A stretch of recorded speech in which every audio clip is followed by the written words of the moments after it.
Estamos con el diputado federal, Glafiro Salinas, quien nos va a hablar acerca de su labor, de su gestión, de su experiencia como diputado. Eh, ¿Cuál es su opinión sobre los efectos de la reforma fiscal? Y en su caso, ¿por qué votó en contra de este diputado?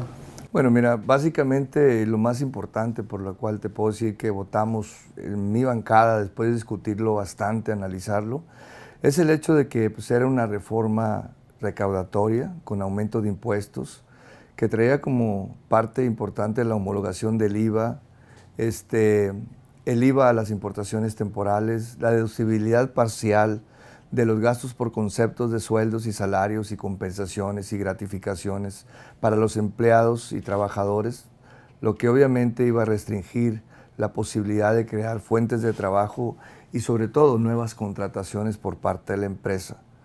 Entonces, si nosotros vemos que con estas características de esta reforma recaudatoria y aumento de impuestos, y vemos que solamente el 38% de los mexicanos pagamos los impuestos, vemos que no está correcto. Yo creo que el principal y más importante objetivo de una reforma fiscal era aumentar la base gravable de los mexicanos. Si solamente el 38% paga y el 62% no paga impuestos, porque son trabajos informales o porque en realidad no tienen trabajo, pues yo creo que lo principal de una reforma fiscal es crear incentivos, motivaciones y proteger al inversionista, disminuyendo las regulaciones y restricciones y permisos y licencias, sobre todo la burocracia que tanto daño nos hace con la corrupción. Entonces es obvio que una reforma fiscal más que aumento de impuestos, más que menos deducibilidades por parte del empresario, debería de tener como objetivo principal aumentar la base gravable del contribuyente para que el gasto nacional se reparta entre todos los mexicanos y no sobre un 38%, que obviamente ha restringido mucho la creación de fuentes de trabajo, que es la base y el eje de la solución de los problemas. Muy bien. ¿Cómo ha impactado el IVA del 16% en la frontera en este tema? Mira, hemos trabajado muchísimo, hemos explicado los resultados negativos que ha habido en esta homologación del IVA en la frontera. La homologación del IVA, el IVA en la frontera que teníamos del 11%, no se debía vamos a decir, a crear una ventaja o un privilegio, sino se debía a darnos a los fronterizos la posibilidad de competir pues con el país más poderoso del mundo, ¿no? Y lo estábamos logrando porque la prueba de ello es que muchas empresas de Estados Unidos ya se habían puesto en la frontera, como lo es el H-E-B, como lo es empresas como algunas otras, ¿no? Walmart, Sam's. Quería decir que ya estaban buscando los mercados mexicanos del lado mexicano, pero sin embargo ya vimos, por ejemplo, que hace poco una de ellas tuvo que irse porque ya no pudo competir, ¿no? O sea, ellos pagan el 8.25, pero una de las cosas más importantes era la presentación de cierres de empresas a lo largo de la frontera, pero también una de las cosas que presenté ya no como exposición de motivos, sino como exposición real de resultados de la homologación del IVA, era que, por ejemplo, en nuestras fronteras, en el norte y en el sur, la canasta básica había aumentado en un promedio del 10%, mientras que en el centro del país estaba al 3.68%. Entonces, ¿qué quiere decir? Que el poder adquisitivo del fronterizo pues, ha disminuido muchísimo. Y obviamente pues no consumimos otros bienes y trae como consecuencia pues el desempleo. ¿Habrá una medida para poder revertir esta situación, diputado? Necesitamos seguir trabajando. Desafortunadamente nuestro tiempo se terminó.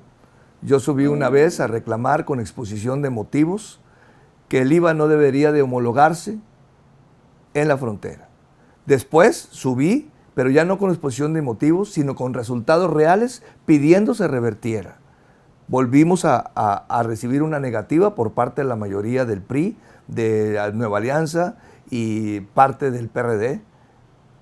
Y entonces lo que debemos de seguir haciendo es trabajando para que los nuevos compañeros que lleguen a la Cámara de Diputados sigan trabajando, sigan insistiendo en que los resultados que no son buenos para el país deben de ser revertidos. ¿Cuáles son los argumentos que dan esos partidos para decir sí les vamos a mantener el 16% del IVA en la frontera? El único argumento que se tiene hasta la fecha, igual que en toda la reforma fiscal, es tener más recursos para pagar el gasto nacional. Pero volvemos a insistir, solamente el 38% de los mexicanos lo hacemos. Y mientras nuestro gobierno no se preocupe para que nuestra base gravable de contribuyentes aumente, yo creo que vamos a seguir batallando. ¿Estima que la reforma fiscal ha afectado el poder adquisitivo de los noradenses tanto como para no tener el alcance de la canasta básica de alimentos, que incluso ni siquiera es la canasta ideal, ¿verdad? Es obvio, ya no podemos competir, las cosas son más caras aquí en Nuevo Laredo. Volvemos otra vez a irnos a Laredo, Texas, a comprar las cosas de primera necesidad, pero ¿qué con la gente que no puede cruzar a los Estados Unidos a que le salga más barata la canasta básica? Pues es obvio que está batallando muchísimo. Pero hemos cerrado muchas empresas, se han cerrado empresas al no competir y a la gente buscar pues un mejor precio en el extranjero. Creo que ayer hubo una persona del CEN del PRI, delegado del CEN del PRI en el estado, que nos acusó a los diputados federales de haber votado en contra de esos 3,000 millones de pesos de fondo del estado.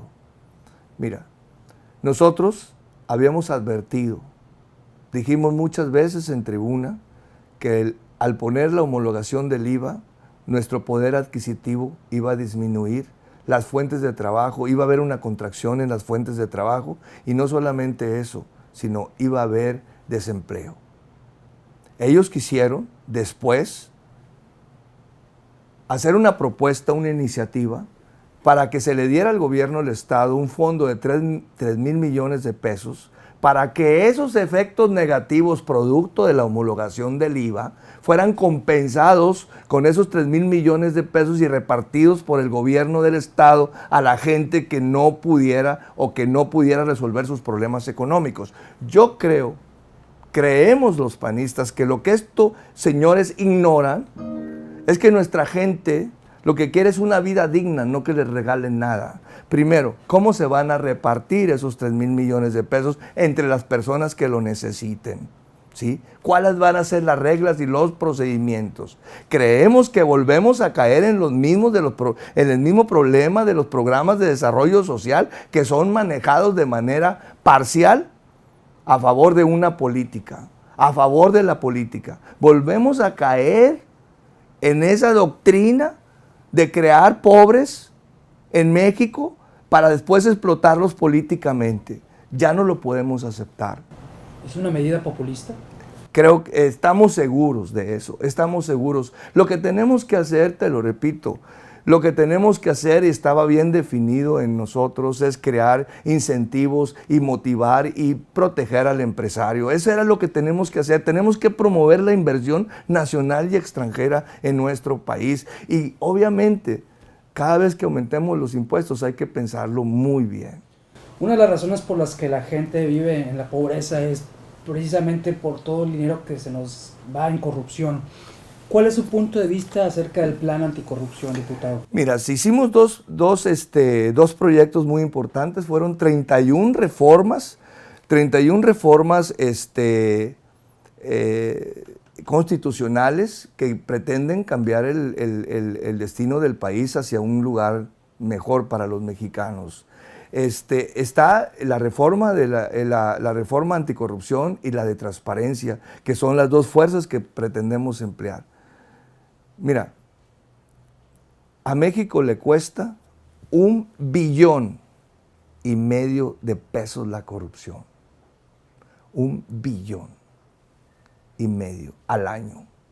Quiere decir que todo ese dinero que pertenece y que es de los mexicanos va a caer en los bolsillos de malos funcionarios y malos representantes de los ciudadanos. El mexicano los mexicanos debemos de ser duros, debemos de ser inflexibles, en el castigo a los corruptos. No nos ayuda nada las noticias sobre la Casa Blanca, no nos ayuda nada las noticias sobre el manejo de los fondos que pertenecen al estado de Coahuila, de Moreira, no nos ayuda nada las noticias sobre corrupción en los diferentes estados, no nos ayuda nada las noticias sobre los supuestos moches que se hacen por todos lados en acusaciones mutuas de los partidos. La gente llega al hartazgo, a la desconfianza total de todos sus servidores públicos. Creemos que tenemos que trabajar muy duro a favor de México y eliminar la corrupción. Precisamente sobre ese tema de la Casa Blanca y las propiedades de la familia presidencial, usted que está en el Congreso, ¿qué impacto tuvo esta noticia en el Congreso y cuál es su apreciación personal del tema? Mira, la misma de todas. Los partidos como el nuestro y algunos otros partidos reclamaron de una manera firme, ¿verdad? El hecho de que cómo es posible que esté sucediendo estas cosas, que se deben de dar cuentas claras, que se deben de dar explicación al pueblo de México, que se debe el mexicano entender qué es lo que está pasando y cómo sucedió y cómo llegaron a tener esas propiedades.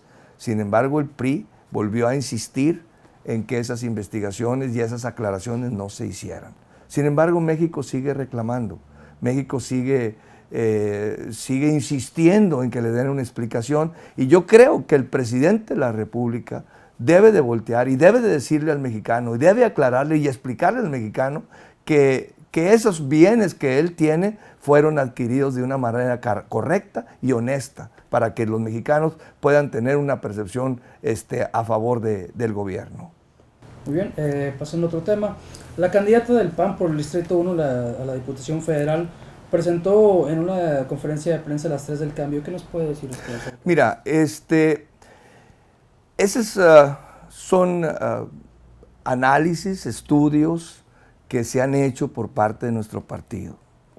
El más importante y uno de los principales, pues es el aumento del salario. Estamos hablando de una vida digna. Estamos hablando de que todos los mexicanos deben de llevar a su casa el alimento que ellos han podido obtener como consecuencia de su esfuerzo y su trabajo. Nosotros sabemos que para lograr eso tenemos que crear una oferta generosa de trabajo, tenemos que dar las facilidades de las que ya hemos hablado, tenemos que tener un gobierno que se quite como estorbo al desarrollo industrial y empresarial y comercial del país. Se debe de convertir el gobierno en una parte importante de apoyo para el desarrollo de las fuentes de trabajo.